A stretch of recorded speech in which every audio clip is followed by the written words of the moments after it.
કોંગ્રેસે રાજસ્થાનમાં નીટના મુદ્દા પર વિરોધ કર્યો છે. વિરોધ પક્ષ એટલે શું એ ગુજરાતમાં રહીને બહુ વિશેષ સમજાય નહીં. ગુજરાતની જો સૌથી મોટી સમસ્યા અથવા જ્યારે પ્રશ્ન થાય કે ઘણી બધી વાર જો મુદ્દાઓ પર સાંભળવામાં ડીલે થતી હોય તો એનું કારણ દરેક વખતે સત્તા નથી. એ તો સત્તા છે એટલે તમે એ સ્વાભાવિક કે અલ્ટિમેટ રિસ્પોન્સિબિલિટી એમની. આપણે જેમ કહીએ કે કશું પણ થાય તો જવાબદારી તો છેલ્લે ભગવાનની જ છે, કેમ કે એમના હાથમાં છે. એ જ રીતે કશું પણ થાય તો આપણે એવું કહીએ કે જવાબદારી અંતે તો સરકારની જ છે, તો સરકારની તો છે જ. પણ મોટી સમસ્યા ગુજરાતની મરેલું વિપક્ષ છે અને એ વિપક્ષ શું કરી શકે એ સમજવું હોય તો બહુ દૂર જવાની જરૂર નથી. બાજુમાં રાજસ્થાનમાં જ નીટના મુદ્દે કોંગ્રેસના કાર્યકર્તાઓએ વિરોધ પ્રદર્શન કર્યું. એમના પર વોટર કેનનથી પાણીનો મારો ચલાવવામાં આવ્યો અને છતાંય એ અડીખમ ઊભા રહ્યા. દ્રશ્યોમાં આક્રમકતા દેખાય ત્યારે એની અસર ગ્રાઉન્ડ પર પહોંચતી હોય છે. એક બાજુ ગુજરાતમાં કોંગ્રેસના નેતાઓ લડી રહ્યા છે, જેપીસી સહિતના મુદ્દાઓ પર એ આક્રમક છે, મોંઘવારી સહિતના મુદ્દાઓ પર બોલી રહ્યા છે, પત્રકાર પરિષદો થઈ રહી છે. પણ ગ્રાઉન્ડ પર જે રાજસ્થાન જેવા રાજ્યમાં અસર દેખાય છે એ ગુજરાતમાં નથી દેખાતી. રાજસ્થાનમાં જો કે કોઈ પણ વિપક્ષ હોય એ મજબૂતાઈથી ઉભરીને સામે આવે છે. એ સરકારની સામે પોતાનો વિરોધ એ બહુ દ્રઢતાથી મૂકી શકે છે. જે તે સમયે વસુંધરા રાજેની કે અશોક ગેહલોતની સરકાર હોય કે પછી વર્તમાન સરકાર, વિપક્ષ જ્યાં સુધી જીવતો હોય ત્યાં સુધી બહુ સમસ્યાઓ રહેતી નથી.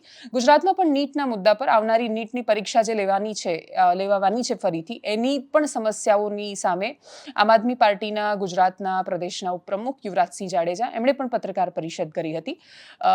સાંભળીએ એમને એકદમ સંક્ષિપ્તમાં. હવે જ્યારે ફરીથી 21 જૂનના રોજ જ્યારે રીનીટની પરીક્ષા લેવા જઈ રહ્યા છે ત્યારે એની અંદર અત્યારે વર્તમાનમાં આ પેપર લીક કરવાનું એક સુનિયોજિત કાવતરું ચાલી રહ્યું છે.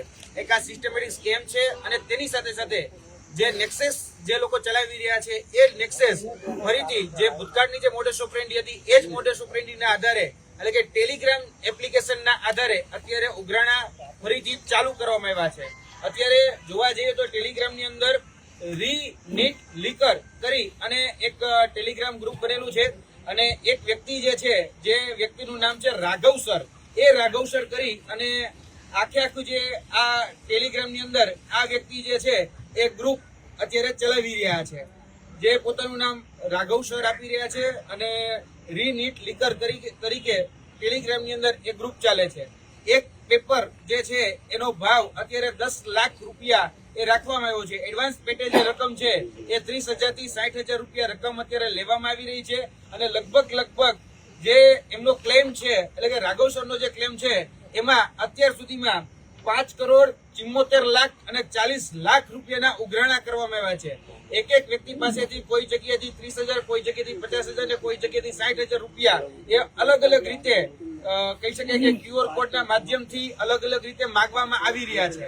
અને આ જે પેપર જે છે એ પેપર ભૂતકાળની જે મોડસ ઓપરેન્ડી હતી એ પ્રમાણે કે PDF ફોર્મેટની જે ફાઇલ હોય એ PDF ફોર્મેટની ફાઇલ એટલે કે પાસવર્ડ પ્રોટેક્ટેડ ફાઇલ એ મોકલવામાં આવે છે અને એ પાસવર્ડ પ્રોટેક્ટ ફાઇલ મગાવી અને વિદ્યાર્થીઓ પાસેથી ઉઘરાણા કરવામાં આવી રહ્યા છે. અને જે બેંક એકાઉન્ટનો ઉપયોગ કરવામાં આવ્યો છે એ બેંક એકાઉન્ટ આ છે અને આ બેંક એકાઉન્ટની અંદર વિદ્યાર્થીઓ પાસે એ પૈસા માંગવામાં આવી રહ્યા છે.